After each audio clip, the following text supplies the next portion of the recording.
Before we jump into this conversation, I wanted to let you know about something exciting I've been working on.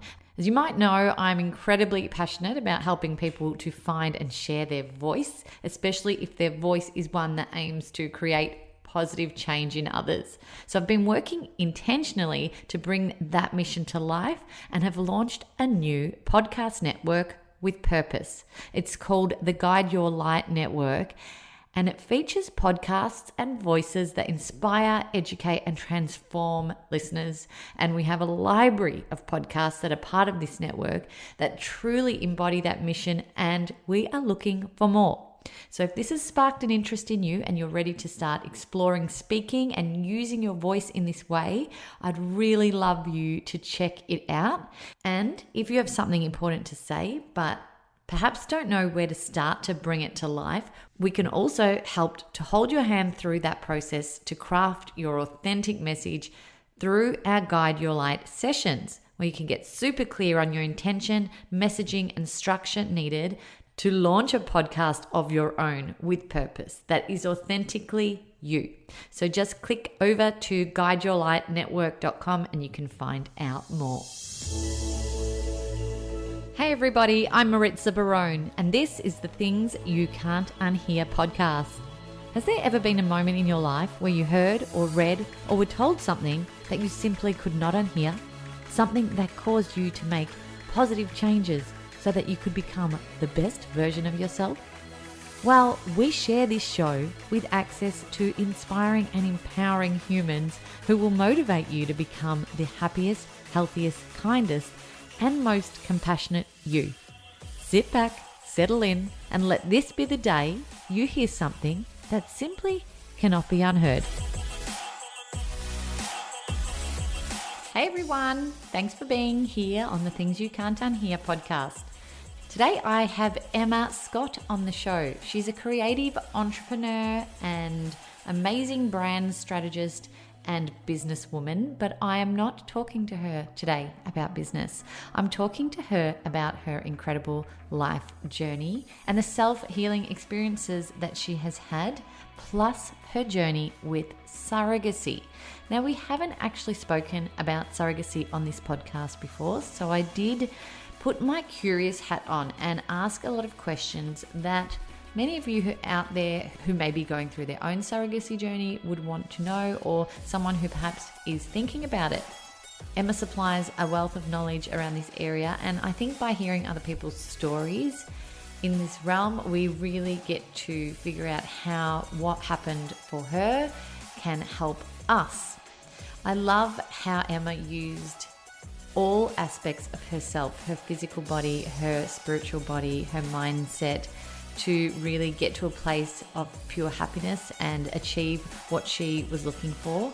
So enjoy Emma's story, and she's been kind enough for those who are perhaps going through this journey and do have further questions that she may not have answered during this podcast to reach out to her on her Instagram page. So I will leave the link to that on her show notes. And she's such a beautiful person that I'm sure will calm your nerves and answer anything that you might be querying around the topic of surrogacy. So enjoy the chat with Emma. And as always, let us know what you think. You can rate and review the show on Apple iTunes if this episode is special to you. And also don't forget to share it with someone should they need to hear this as well. Welcome, Emma, to Things You Can't Unhear. Thank you so much for being here. Hi, Maritza. Thank you so much for having me today. I'm excited to chat to you. Me too. I'm tempted to call you Emiko. I love how you use that in your, your name, in your titles. You can call me Emiko. I love it. It's not your name though, is it? No. My name's Emma, but it's my pseudonym. It's your pseudonym. Have you got a affiliation with Japan? Yes, I do. Do you know what? I haven't even been there. Isn't that crazy? But I started out my career as a designer, and I really connected with Japanese design. I like anime. I like all sorts of Japanese design. And I just have this sense that I'm supposed to visit Japan, or perhaps I've had a past life in Japan. But whenever I think about Japan, I have this really warm connected feeling. And so I don't know why, I just decided to call myself Emiko for my Instagram channel. And I love that. I want to see what happens when you actually go to Japan, and if you do sort of have that sense of belongingness when you get there. Stay tuned, everyone. She'll let us know, I'm sure. Yeah, maybe when I do get to Japan, we can have another episode, and Yep. from Japan. I love that. I love that. Oh, well, thank you again for being here. You've got such a fascinating story. So I wanted to invite you on to this podcast. You're definitely someone who has so many different amazing elements to you as a businesswoman, an entrepreneur, and creative, and all of these amazing talents and skills. But we could totally talk about all of those. But I think what our listeners and people here today are going to get the most out of is your fascinating life journey. And, I think we'll start with your incredible self-healing journey, because I think probably that's where this all sort of started to evolve, didn't it? The interesting journey of your life started to evolve. So can you take us back to that time in your life and tell us what happened? Yeah, sure. I mean, I think about the person I am now compared to the person I was prior to getting sick. It's just chalk and cheese. I feel like this process, this evolution for me has shortcut me to becoming a more spiritual, more conscious person. So I'm really grateful. I just want to start by saying I'm amazingly grateful, even though my life has been hard. I'm very grateful for having gone through this. So how it started was, it seemed like I got sick overnight. At age 29, one day I woke up and I had excruciating pain in my stomach and bladder. And I thought, you know what, I've got a urinary tract infection. So I'd had one before, I knew what they felt like. So I went to the doctor and said, excuse me, I just need some antibiotics. I've got a urinary tract infection. So they took a sample, they did a culture, and in the meantime, they gave me some antibiotics. I went home, I took the antibiotics, didn't work. And that had never happened before. Like previously, when I'd had a problem, I'd gone to the doctor, they'd given me some kind of pill, and I fixed. So that was my mentality. That's what I thought you did. That was what I thought how you healed. Anyway, a few days later, I went back to the doctor and said, I'm in so much pain, like excruciating pain. Please, what's going on? And they'd done the culture and there was no infection. It didn't show any signs of infection. They said, we don't know what's going on. So I went back home and, started Googling, which is what you do. Everyone just starts Googling, what is wrong with me? What is wrong with me? And then I went down this rabbit hole, doctor to naturopath. Meanwhile, I had this excruciating pain and I'm still working. I'm still doing everything I have to do in life and just trying to do the best I can. And 2 years later, 2 years, wow, I'm walking around with a urinary tract infection. Well, what felt like a urinary tract infection. I finally was finally given a diagnosis of, you have a illness called interstitial cystitis. Now, there is no cure for interstitial cystitis. And so I started jumping on the forums and it's dire. It's so depressing. And, when you're when you're kind of in that kind of situation, you can kind of do two things. You can fall in a heap and just say life's too hard and, or you can go, right, I'm going to use everything in my toolkit to wrangle this. And that's the path I took. So it was a 15-year journey to heal myself. And along that journey, I also got diagnosed with Hashimoto's, which is a thyroid condition, and then also arthritis. And I just want to say I'm now completely healed. I'm pain-free, and I did it myself. I actually did it myself. So along the journey, I met so many interesting people that helped me in some way, little pieces of the puzzle. But it wasn't until about 3 years ago when I met a woman called Pauline Wynn, who is, her name is a spiritual entrepreneur. That's what she calls herself. And Pauline's been on this podcast. Her work is fascinating. Yeah, she's phenomenal. And so she works in the metaphysical, in energy, and she helped me bring in a component to my healing, which is around spirituality and energetics, and also connecting to nature's medicine. So when I layered in everything I'd done on the physical level in terms of food, in terms of, detoxing my body, chelation, I had a really high heavy metals in my system, I'd done all that piece, and when I layered in this other piece about nature's medicine and energetics is when I totally healed. And so, yes, I took the healing process into my own hands and went, right, I am the master of my own body. I'm the one that makes decisions. It's not a doctor. It's actually not a naturopath. It's no one else but myself. And I take in all the information, I analyze it, and then I actually work on both an intuitive level, working with my gut feel, what is right for me, but also, the headiness of it as well, what data-wise, what works, but also what feels right for me. And that was my process. It's so liberating, isn't it, when you take control of your own health and your own occurrences and experiences. And like you said, things happen to us and we can fall in a heap, or we can say, hey, life is happening for me and I'm going to find ways in which I can make it work for me best. And it's life by design. It's life by design. And that's actually one thing that Pauline teaches, life by design. Are you going to let things happen to you, or are you actually going to control, how your life is? It's pretty exciting when you kind of reach that space. And one of the other things I wanted to mention was that I felt like I got sick overnight. I said 29, I woke up, but actually I was not in tune with my body at all. And I look back now and I go, well, when I was a kid, I used to get the worst stomach pains, and I was allergic to dairy and this and that. And, then like there were so many little signs along the way. I was not listening.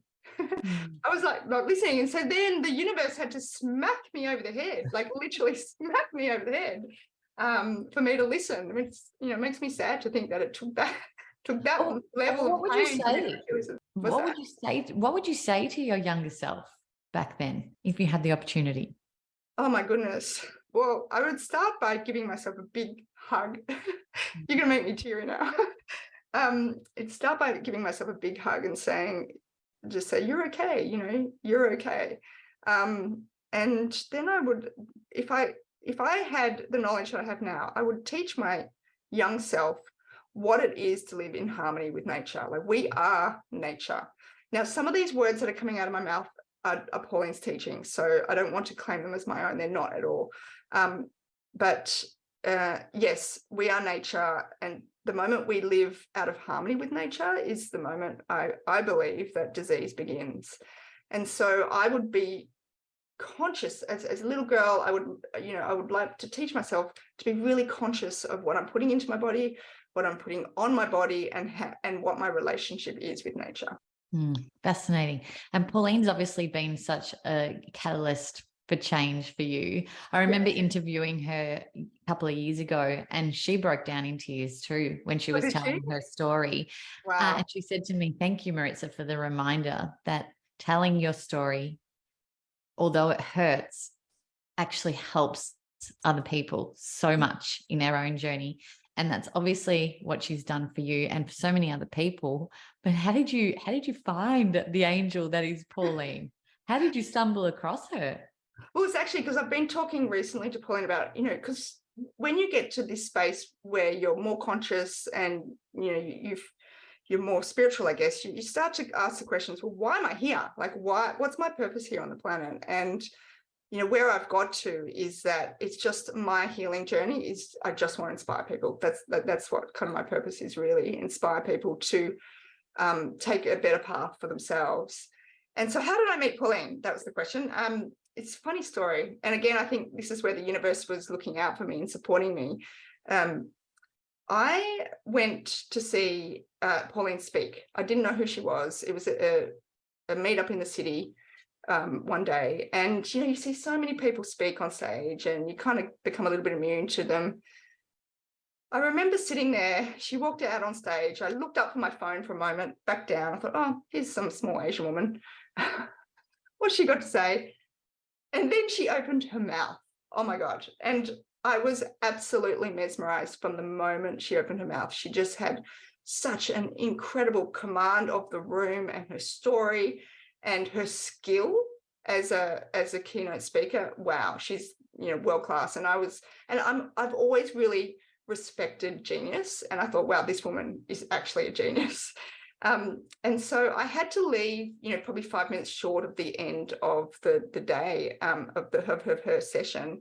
And I went to the back of the room and I made eye contact with her and I just gave her a little nod and she gave me a nod back. And that was it.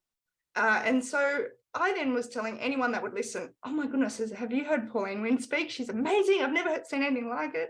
And I was at dinner maybe 2 weeks later, and the people I was at dinner with, I was talking about Pauline, and someone at the dinner table actually knows her, and I didn't even realize that they were really good friends.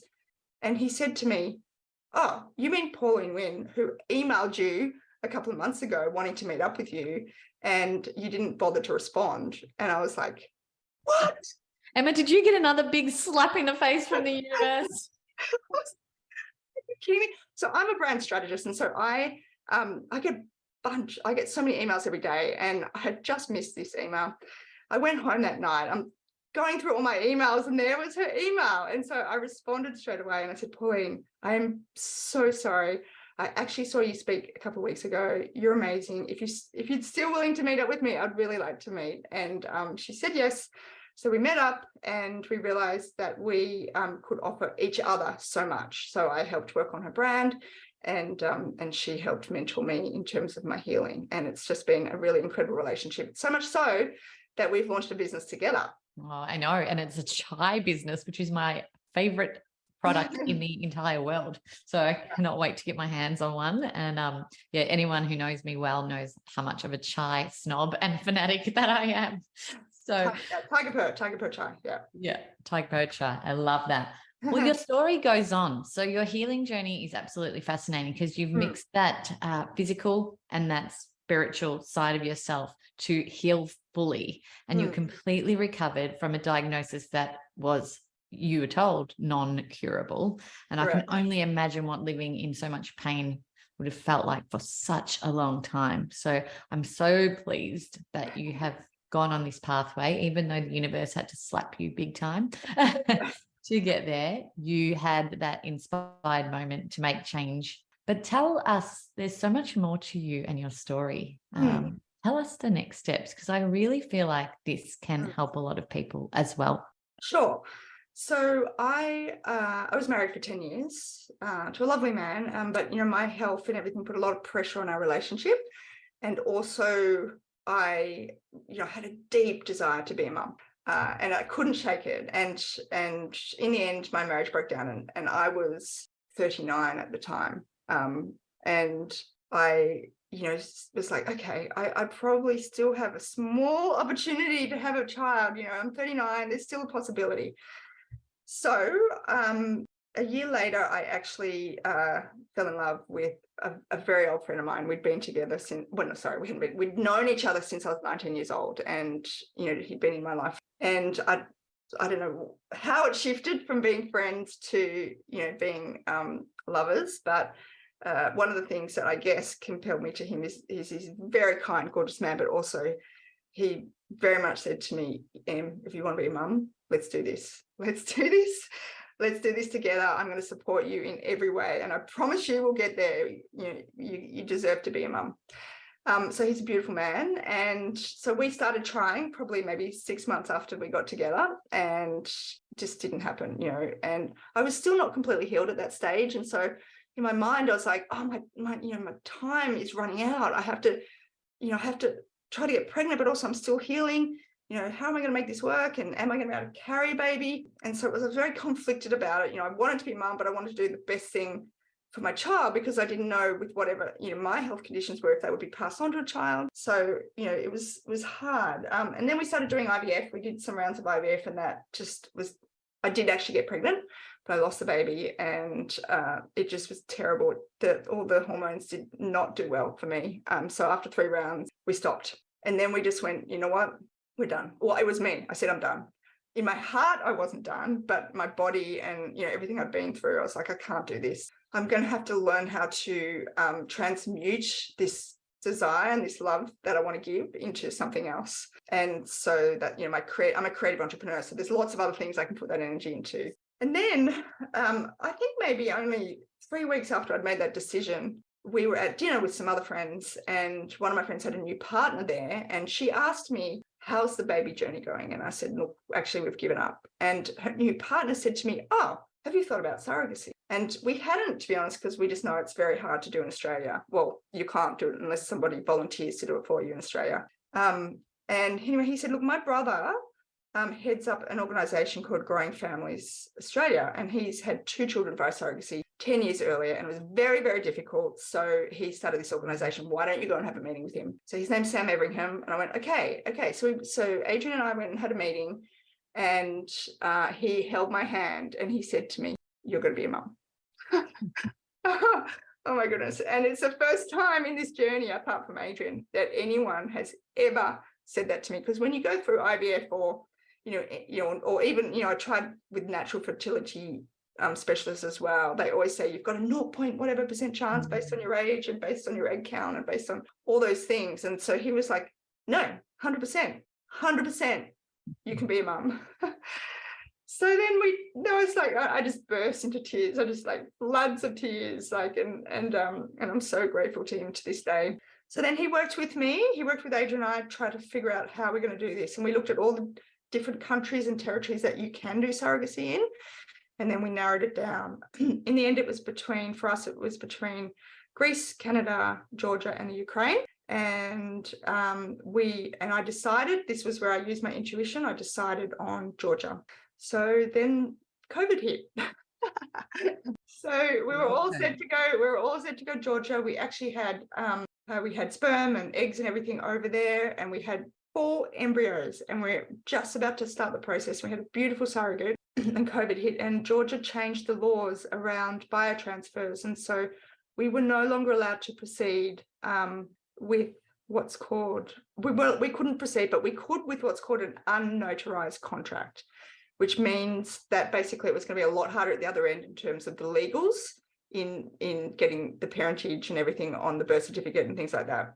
And so we waited for a little while just to see if the laws were going to change, and they weren't. And then we decided, you know what, let's do this, let's go ahead. And they even said to us, do you want to move everything to the Ukraine? Because they don't have that, they haven't changed the law over there. And so we could go through smooth sailing over there. And something in me, I have no idea why, said, no, we're staying with Georgia. And luckily, because a week after my son was born, the war broke out in the Ukraine, which was so much sadness there for so many people. So we continued the process on, and we had the most beautiful little boy, the most gorgeous little boy. His name's Sebastian. He's now 9 months old, and he is my heart. And I am so grateful to the universe, but to everyone on the planet, everyone who's helped me on this journey to become a mum. And anyone else out there who really, really wants to be a mum, like, don't give up, because it can happen. I know, when you were telling me this story, I was like, has she had a baby? And I was almost like waiting for the ending. And I did. I jumped on your Instagram while you were talking to me, and I was like, there he is. He's beautiful. He's amazing. And your journey has been fascinating. But for those who are experiencing this at the moment, so you maybe a year or 2 ago in that situation and exploring surrogacy, can you explain the process a little bit and how it worked for you? Yeah, it's not easy. Like, it's not easy. The whole process is not easy. You have to kind of roll up your sleeves and be ready to do some hard work. I mean, it's basically it's the paperwork that's hard. There's so much paperwork around it. And I hate paperwork. I really hate it. So what was the process? Well, the first process is figuring out where you're going to do it. And like, the best place to do surrogacy changes all the time. So you shouldn't just go, oh, well, Emma did it in Georgia, therefore I should do it. That's where I should do it. You've got to figure out what's right for you. So it's working with somebody who knows the landscape of what's happening in the different countries. Someone like Sam Everingham, or I'm sure there's plenty of other people out there who can help with this as well.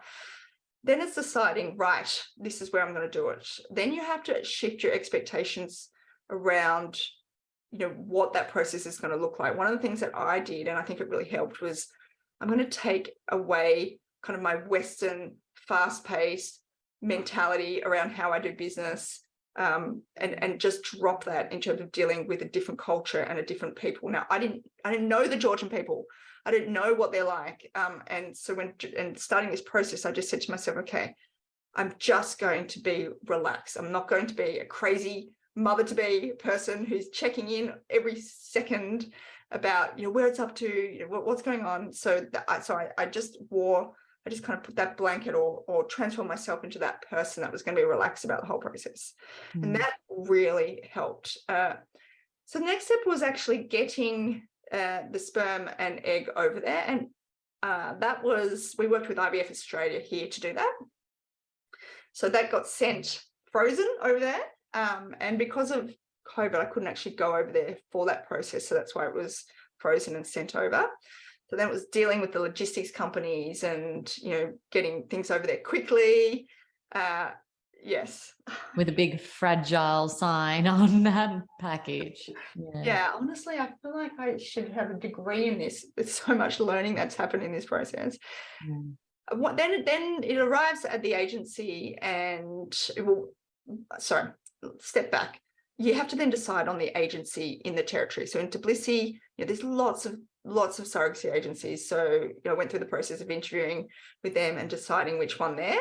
And I did that via talking to other couples who'd had children there and got their recommendations.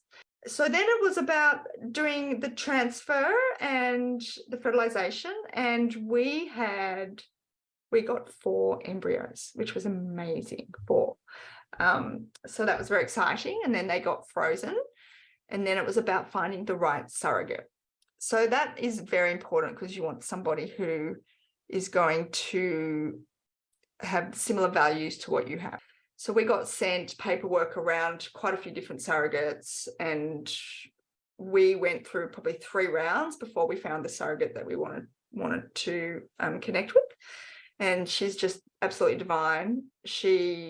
We could talk to her as often as we wanted. I didn't have her actual phone number. It was always through the agency. So we would send a message to the agency. We're all on WhatsApp. It's all very modern, including the doctor. And we'd say, we really want to talk to our surrogate. And so they'd set up the call, and then we'd have FaceTime calls with them. And, her English wasn't great, but we managed to communicate. She speaks okay English, and we managed to communicate, show lots of pictures. And do you know what? How we communicated, really, it was through smiles, and it was through just heart. We could both tell that we were very heart-led people. And so she was amazing. And so one of the things I actually did during the pregnancy was I went out. I lived by the beach, and so I went out onto my favorite rock every single morning, and I did a heart meditation, and I surrounded my body in love coming out from my heart. I then transported that love over to Tbilisi and surrounded my baby. And at the time, I didn't know it was a son. Surrounded my baby and the surrogate mother in this love, and just imagined it intensely for 15 minutes or so. And then I'd bring that love back into my own heart, and then I'd get on with my day. Now, I love that. I have no idea if that helped in any way, but yeah, you do. Okay, maybe I do. But people listening probably think I'm a bit cray-cray. But it was a really beautiful ritual, and I still do it with my son today. And actually, I did this great visualization that I imagined my son and I down at our little beach, which is a really cute little cove, and it's perfect for babies, that we were playing in the sun there. And you know what? That happened last weekend. Last weekend, my manifestation, my visualization of this scene actually played out how I actually saw it in my head. It was crazy. Don't even start me with premonitions. If you listen to the episode before this, you'll know exactly what I mean. Oh, wow. Yeah. It's, what Marianne Williams had said the same thing when I went and saw her live recently in Brisbane, and she referred it to someone you were having trouble with. So someone asked a question in the audience and said, I'm having trouble connecting with my mum. We just don't get along, and I want to love her and support her and have a strong relationship. And her advice was to visualize for 30 days the love between you both, and it growing and blossoming, and just giving love through energy for 30 days, and then see what happens. And she said every time for her, it had built bridges in relationships and mended arguments that had been lingering for years. So I'm a big believer in it, and I think a lot of our listeners would be too. I don't think anyone listening will think you're crazy, Emma. Oh, good.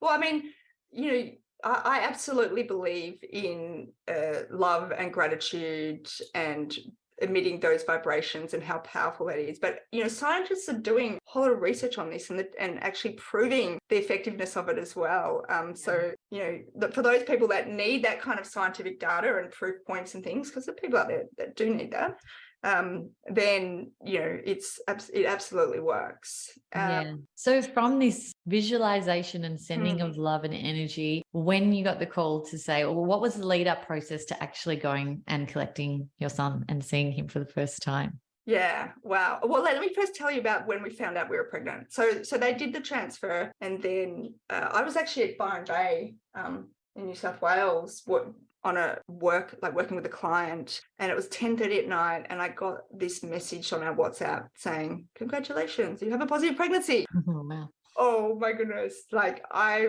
actually took a recording of my reaction, and I was bawling my eyes out, and I called Adrian, my husband, and we were crying together, and it was amazing. And then I was like, okay, now I need to calm down because, you've got like 14 days or whatever, to make sure that the pregnancy holds, and you've got the 3 months, you've got all these kind of hurdles of making sure it's okay. And so then, I just had to keep myself busy, make sure that I wasn't putting an anxious energy onto anything. And then it was we get the ultrasounds, and then you get through the reports, and all of that was all very exciting. And again, it was all via WhatsApp. And then they sent through, at one point when they did an ultrasound, they sent through a 4D scan. I don't know if you've seen one of those before, but my baby looked like he was made from plasticine. Yeah, it's like, yeah. And I had never seen anything like this. And I showed Adrian, I was like, oh my goodness, there's something wrong with our child. What is this? It looks like plasticine. So I'm like, message them, please, can we have a call? Can we have a call with the doctor? And then we got on the call, and they said, look at your beautiful child. And I was like, he looks like an alien. Yeah, you're expecting the traditional imagery, the 3D. Yeah. And they said, no, he's perfectly healthy. This is absolutely normal. And so I was like, oh my goodness. Okay, so then next step was about getting over to Tbilisi. Now, this was not easy during COVID. It was not easy at all. So we had to call on lots of support through the Australian government, through the airlines, through everyone to get over there when they weren't allowing travel. And actually, the way that I did it to convince people to allow us to go over was, again, working with energetics and manifesting and connecting. So when I called Emirates, so I called the Australian government, I did all the things, and they gave me permission. Then I had to call the airline. I called Emirates, and I asked to speak to, the head person that I could speak to, and it was a woman. And the first thing I said to her is, "Are you a mum?" I knew you were going to say that. And she said, actually, I am. And so we had a long conversation about her children. And then I said to her, after 10 years of trying, I'm going to be a mum. And I'm asking for your help. I'm asking for your help to get me over. And I told her the story, and she said, absolutely. So she then rang head office, Emirates, Dubai, and we got all the paperwork and everything necessary to get over there. And it was smooth sailing. And I remember at the borders in Tbilisi thinking, oh my gosh, they're going to ask so many questions, and getting in the country and everything. And the woman at the border control just looked at me. She looked at my passport, and she said, "You are a very beautiful lady. Welcome to our country." And I was like, oh my goodness, like, can't you even look at my paperwork? I've got so much paperwork here. After all this effort. Yeah. Yes. And I just walked into the country, and then I was like, wow, everything was actually very surreal. And my first reaction to seeing, it was snowing, it was very cold. My first reaction to Tbilisi was, wow, this is so different to Australia. It is so different in so many different ways. As we're catching the taxi to our Airbnb, which is about a 40-minute ride, I was looking at everything, and looking at the architecture, and it almost felt like we were going through areas of slum, and there's poverty, and it felt like things were falling down and broken, and I was really overwhelmed at this stage. And I was thinking, oh my gosh, no, I'm not sure how long I can stay in this place. For me, visual beauty is really important. I started out as a designer, and I thought, this is hurting me, the aesthetic of everything. And it felt like it felt slum to me. And to all the beautiful people in Georgia and Tbilisi, I love you so much. Please don't take offense if you ever listen to this, but that was my initial reaction. 3 days later, my baby was born. And so I was allowed to be there at the birth, and I got to spend some time with the surrogate the morning of the birth, actually, because it was a cesarean. So we just spent maybe 4 hours together. We sat together, we shared stories, we shared photos, and it was a really, really beautiful connection piece. And then and she had the baby, and the baby was handed to me, and all of a sudden I was thrown into your mum, time to look after your son. And so I stayed in the hospital for 2 days, and they didn't speak any English. Like hardly anyone spoke English, and I had no idea what I was doing. So I remember going to the nurse's station, like pointing, like trying to point at things, trying to figure out what I was doing. And anyway, I figured I've kind of made it work the best I could. And then 3 days later, we went home, and it felt so weird because we just literally walked out of the hospital. We paid the bill and walked out of the hospital with no paperwork or anything. And I'm thinking, oh my goodness, this is so weird. But then it was the long, hard process, the 6-month process to actually getting all the right paperwork to get home. So the 3 things that we needed, there was the birth certificate in our names, then there was the Australian citizenship, and then there's the passport for our son, Sebastian. And it took 4 months just to get, and a court case to get the birth certificate done. And that was because of COVID, and that's because we had to proceed with an unnotarized contract. But for others doing this process, it wouldn't be that long. Wow. So paperwork is intense. So we got that. And obviously the paperwork was probably felt less intense after you had him in your hands and you knew he was back at home and safe with you, hey? That's what I'm assuming. Yes. And, there was I remember, because I had a WhatsApp group with all of my friends back in Sydney. There's like lots and lots of them wanting to be part of our journey. And so, even though I didn't actually give birth, I still had this euphoria. You talk about the euphoria you have as a new mum. And I remember putting messages in this WhatsApp group saying, oh my goodness, I have so much love right now. I want to have 6. I want 6 babies. I want 6 children. And like my friends who, who are mothers are just like, uh-huh. And then like maybe 3 weeks later, I was like, 1 is looking very good right now. I'm so tired. Yeah, no, it is an amazing story. And I think will really help people. I just wanted to go back to that moment when you said you couldn't speak the language in the hospital. Yeah. Was there help with translators, and was the surrogate agency still a part of that process at that point? I was very lucky to engage and connect with an incredible nanny, Natia, who I love dearly with. She's like my sister almost now. So she was recommended by another couple back in Australia who'd had a baby in Tbilisi. And we actually started connecting 6 months prior to the birth, and we became friends on WhatsApp and would share. And we quickly realized that we were going to be firm friends. And so she came to the hospital, and straight away I remember she started bossing everyone around. Mm-hmm. She starts telling the nurse this and that in Georgian, and she just had my back completely. And also she was able to help with the translations for anything we had to do. I think a couple of weeks in, I realized through my own health journey that my son was not tolerating the milk, and so I had to find a lactose-free formula, and doing that in Tbilisi, and it was very difficult. So I had my husband in taxis driving all over pharmacies trying to find this particular formula that we needed, and so she was so helpful on every level. I have so many stories to tell about this journey, honestly. Like we went, actually, because we were there for so long, we formed firm friendships, and there are 2 women in particular that are very close to my heart. So one is Natia, and we actually, one weekend, we went with her to her home village up in the mountains, which was like a 4 or 5 hour drive. And it was incredible to see. It was almost like going back in time to seeing how the Georgian villagers lived, in this little town. And they were so excited about us coming that they put on this big feast for us. And they'd been cooking, and there's no money. It's so poor. Like, I mean, the house had a toilet, like, which was a hole out the back. Like, it was like a little, there's no septic. It's so different. And, it's almost like they would have spent, I don't know, a year's salary putting together this feast, and welcomed us. And then, we sat down with them and we ate, and we had to have a vodka shot, and which they'd made, but they'd made the vodka themselves. And it was all so authentic and traditional, except for a bottle of Coca-Cola, which was so random. Like she'd gone on a bus, that Nutty's aunt had gone on a bus somewhere to get this bottle of Coca-Cola, to bring it back to have part of the feast. I don't even drink Coca-Cola, but anyway, that was, just the thought that went into. It was probably the token, thinking that you would have wanted that. That's lovely.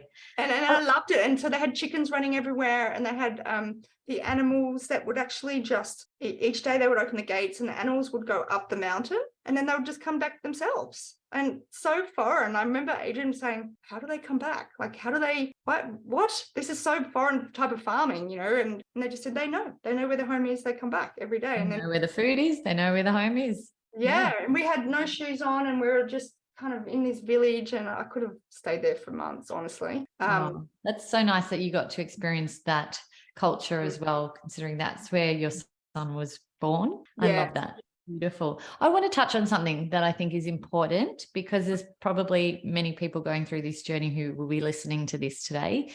And, you do have the beautiful little Sebastian at home with you.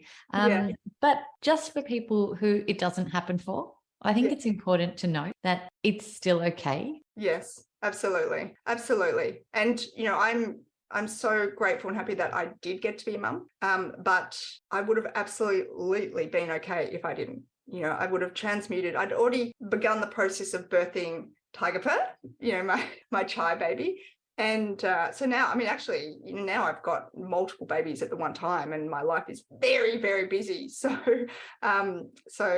adding in a human baby to the mix, just a level of busyness. But yeah, I think it's really important to know that you are still valued in society if you're a woman and you're not a mum. And there's, you've got to kind of look at things in a different way, and transmuting that love into something else, into something good you can do for society or for yourself, is so important. I love that advice. I really do. And it's not all about being busy.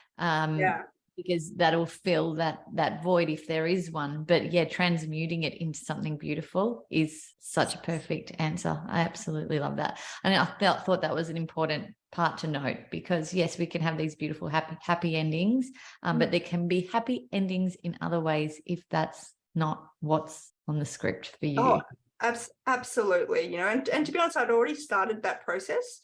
Before I came across the opportunity to do surrogacy.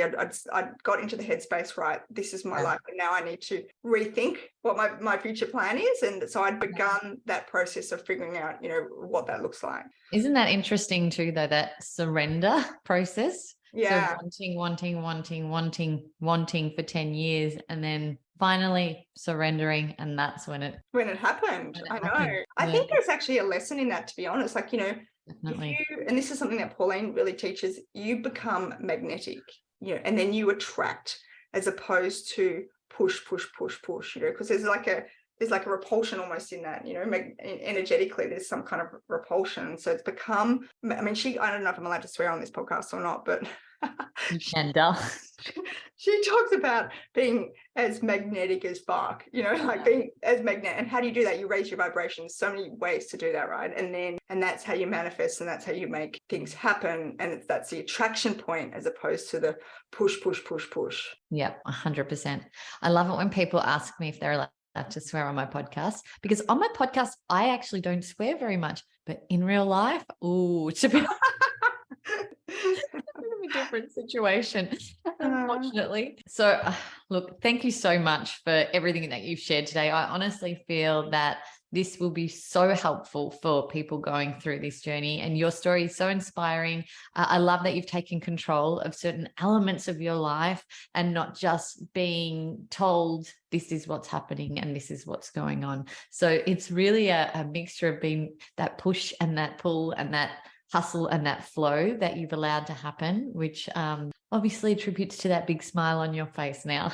Can I share one more little story? I hope so. Yes, absolutely. One little talk. Okay, one of the things that I did, which makes my heart sing, when I was going through the court case and with the lawyer and at the court hearing, I memorized what I needed to say in Georgian. So nobody knew this. And so when the judge asked the question around, asked when I had to respond, I stood up and I responded in Georgian.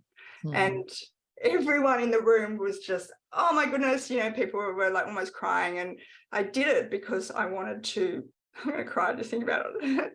I wanted to show my respect for the Georgian people and for everything they've done for my husband and I and our family. And that was the best way I knew how to show my respect and my gratitude. Oh, that's so beautiful. And that's a word that definitely sprung to my mind was respect. Yeah. And gratitude. Thank you so much for your time today. If people would like to reach out to you, because I have a feeling they might, would you be up for a chat about this? I know you're probably like, Sure.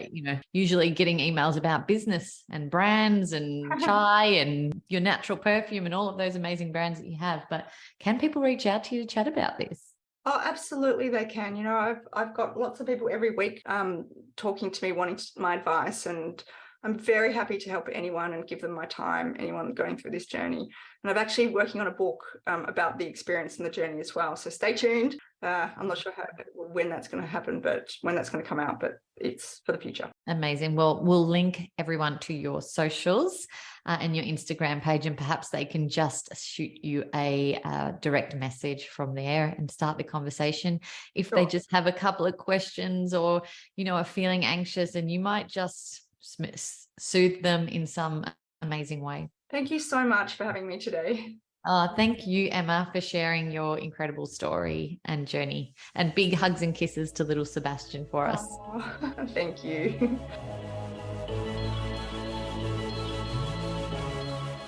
Thanks for listening to the show. What did you think? And what did you feel?